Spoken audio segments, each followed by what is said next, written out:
Assalamualaikum warahmatullahi wabarakatuh. Sampurasun, selamat malam Ibu Hani selaku guru mata pelajaran Bahasa Sunda. Perkenalkan, nama saya Muhammad Najwan Putra Gumelar dari kelas 10-6. Pada kesempatan kali ini, saya ingin membacakan resensi buku saduran yang telah saya baca. Pertama-tama, saya akan menyebutkan identitas buku yang telah saya baca. Judulnya adalah Saduran Cerita Batu Naga Pulau Air dan Orang Sirkulambai beserta cerita-cerita lainnya.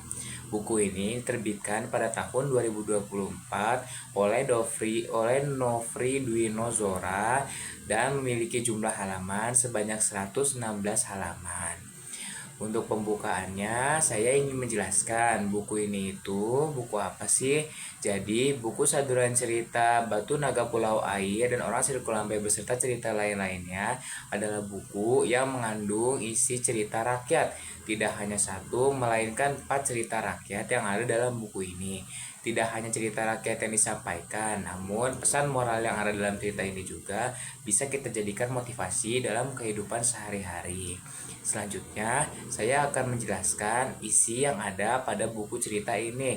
Isi yang ada pertama-tama pada bagian awal terdapat cerita Jumaning, yakni seorang pria miskin yang hidup bersama kedua orang tuanya.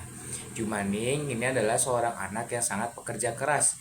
Dia bekerja keras demi mengeluarkan keluarganya dari garis keturunan kemiskinan. Nah, Jumaning ini memiliki sifat yang bisa kita tiru loh, yakni menghormati orang tua dan punya semangat yang tinggi serta kerja keras yang sangat kuat dalam dirinya.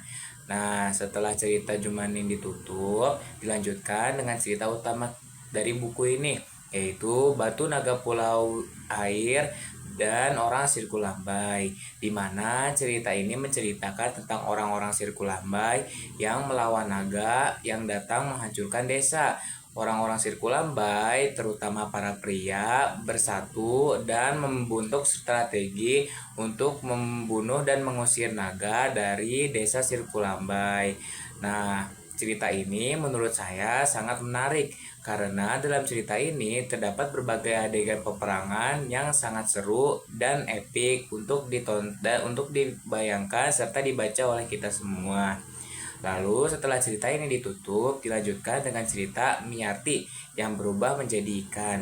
Menurut saya cerita ini kurang menarik karena pada awal saja Miarti ini dijelaskan Miarti telah meninggal.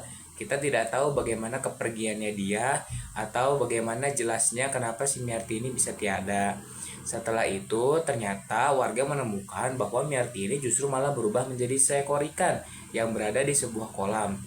Nah, si Miarti ini dianggap mendapati kutukan dari kolam tersebut, sehingga kolam yang ditempati oleh Miarti yang berubah menjadi ikan ini dianggap sebagai kolam yang terkutuk, sehingga para orang-orang tidak ada yang berani masuk dalam situ dan orang-orang itu dilarang untuk berenang ataupun memasukkan kawasan kolam tersebut karena memiliki sebuah kutukan.